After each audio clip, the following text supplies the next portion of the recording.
Okay, we just take everything that's embarrassing and we move it out of here so it doesn't look like you live in Neverland Ranch. Welcome to Watch Mojo, and today we'll be looking at nice guys from various movies who ended up getting the girl at the end. Since we're nice, we'll give a mild spoiler alert.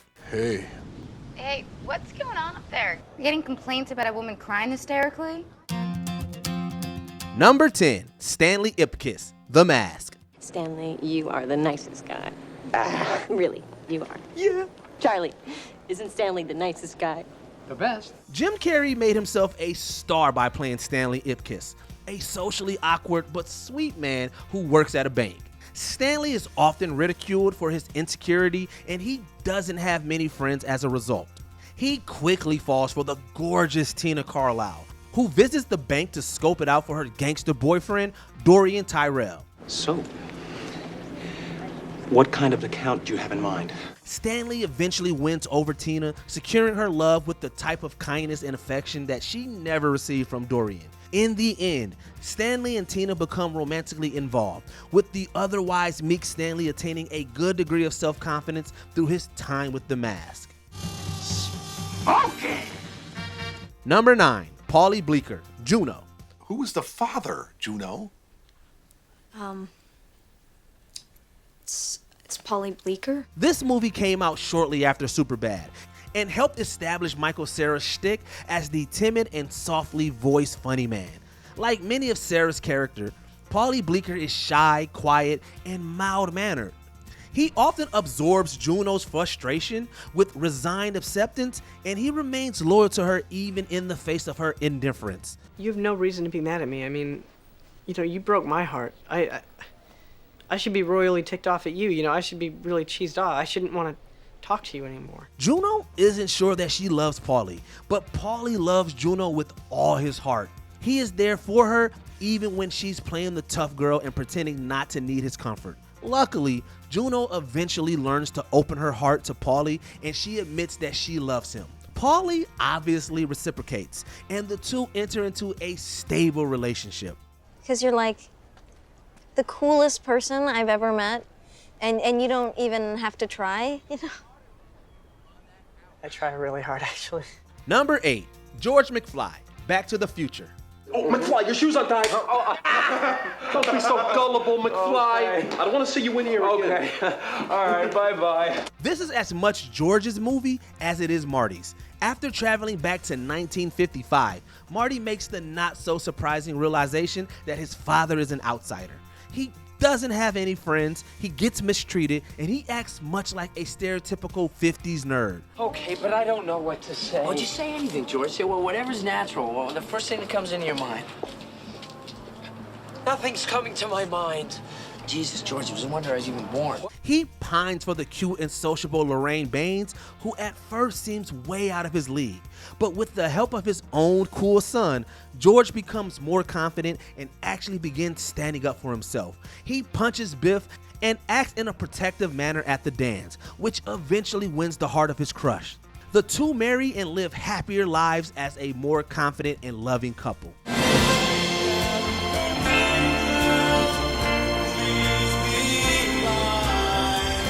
Number 7, Kirk Kettner, She's Out of My League. Boarding passes and IDs where I can see. Hi. Hi. Hello. The title of this movie says it all. Kirk Kettner is played by Jay Baruchel, who has been typecast as the adorable but awkward man. He is very nice and very cute, but his mumbly voice and obvious insecurities don't exactly scream confidence. Thank you for pissing off your boss for me. Oh yeah, please, anytime. Well, Molly. Boarding pass. He's attracted to the beautiful and personable Molly McLeish. Within the movie itself, Kirk is labeled a 5 and Molly a 10, and no one genuinely believes that they will get together. And they actually do break up at one point. Kirk thinks there needs to be something wrong with Molly, and Molly admits that she finds Kirk safe. But in the end, Molly accepts Kirk for who he is, and the nice guy gets the hot girl. Guys, it's a tale as old as time, Song as old as rhyme. Number 6, Peter Parker, Spider-Man 2. How's the play? I read a great review. It's going fine. It's going good. She's brilliant in it. Harry sent me roses. So where you been, pal? You don't return my calls. This superhero film was quite revolutionary for its time, as it took its story and characters seriously. Brilliant character writing was mixed in with the fun superhero action, and it actually looked at the consequences of being a famous crime fighter. Peter is estranged from Mary Jane for much of the movie, mostly due to the stress and necessities of being Spider-Man. But my best friend, who cares so much about me, can't make an 8 o'clock curtain. He's never present, and when he is, his mind is elsewhere. The ending again subverts expectations, and Peter's identity as Spider-Man is revealed to Mary Jane. She finally understands his behavior, and this understanding allows her to break free from John Jameson and run quite literally into Peter's arms. She knows that Peter will always be Spider-Man, but she accepts it. Go get him, Tiger. Number 5, Peter Bretter, Forgetting Sarah Marshall. I've been feeling for a long time that we've been growing apart and we're leading different lives. As the title suggests, this movie is about getting over a breakup. That and finding a new love. Peter Bretter is a likable but childish television composer who is dumped by his girlfriend, Sarah Marshall. He takes a trip to Hawaii in an attempt to get over the breakup and meets a nice and attractive hotel receptionist named Rachel Jansen. Here you go, sir. Have some pog juice. Welcome to Turtle Bay. What can I do for you? There's just one problem. Sarah and her new boyfriend are staying at the same resort. Luckily, time, fun Hawaiian experiences, and Rachel all combine to help Peter find mental clarity. He gets over Sarah, cleans himself up, becomes more ambitious, and yes, he even gets Rachel. I want you to know that I meant what I said last night. I know you did. I did too.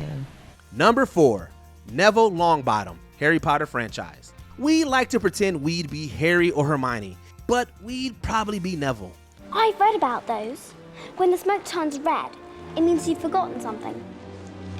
The only problem is, I can't remember what I've forgotten. He's not especially smart, not especially talented, and not especially popular. Even though he's grown up in the wizarding world, he's even less inclined towards magic than Harry.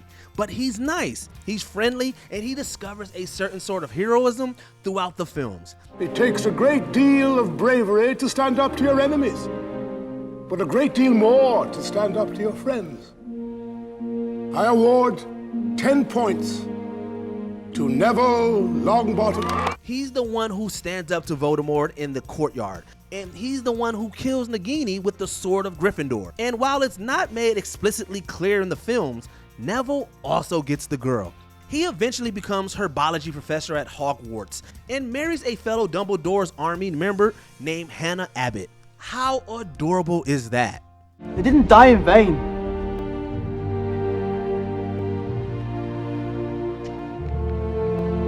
But you will. Number 3, Walter Keys McKee, Free Guy. I've lived here in Free City my whole life. I've got a best friend, I've got a goldfish, and I work at the bank. Ryan Reynolds does it again with Free Guy, a fun comedy with a brilliant premise. He plays Blue Shirt Guy, a random NPC inside a video game. Guy develops a romantic interest in Millie Rusk, who plays the game's Molotov girl. She is looking for source codes, which is stolen and hidden by the game's creator Antoine Hovachelik. What have you got? Proof of a secret level. That's what you're looking for, right? You got a video or a screen grab? Nope, but I know who does. The source codes are for a game that she and a friend named Keys had developed together. They eventually find the codes and launch the game called Free Life. But in the end, Guy reveals that his romantic interest in Millie was actually pre-programmed by Keys. Realizing that he made Blue Shirt Guy as a love letter to her, Millie embraces and kisses Keys. But guess what? Someone wrote that program. I'm just a love letter to you. Somewhere out there is the author. Number 2, Samwise Gamgee, the Lord of the Rings franchise. Samwise begins life as any other hobbit. All he wants is to live in peace in Hobbiton, tend to his gardens, and go to the pub to drink and shyly admire the bartender, Rosie Cotton. The only problem is that Sam is way too shy to make a move. Well, that all changes after the War of the Ring. If ever I was to marry someone, it would have been her.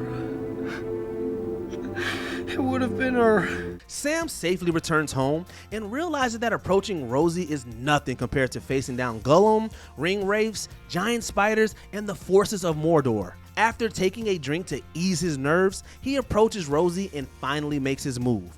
We don't see the interaction itself, but the two eventually marry and have children, so whatever Sam said clearly worked. Your part in the story will go on. Well, I'm back. Before we continue, be sure to subscribe to our channel and ring the bell to get notified about our latest videos. You have the option to be notified for occasional videos or all of them. If you're on your phone, make sure you go into your settings and switch on notifications. Number 1. Andy Stitzer, the 40-year-old virgin. Hold up. Yo, answer this question. Are you a virgin?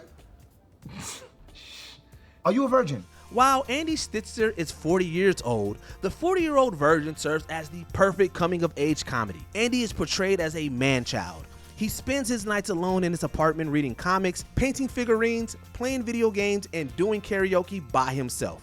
His co-workers discover that he is still a virgin, so they embark on a mission to get him some. Come out with us this weekend. No pressure. We'll just have a good time.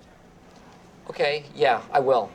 I'll give it a shot. But the movie has a wonderful heart, and it places love and companionship over quick physical satisfaction. Andy falls for single mother Trish, and she teaches him how to embrace adulthood. Andy eventually has sex, but the moment isn't really played as a victory. The victory is in his finding of love and maturity. The nice guy wins in every way. I was scared, okay? Because I didn't know what I was doing. I just didn't think it would be good.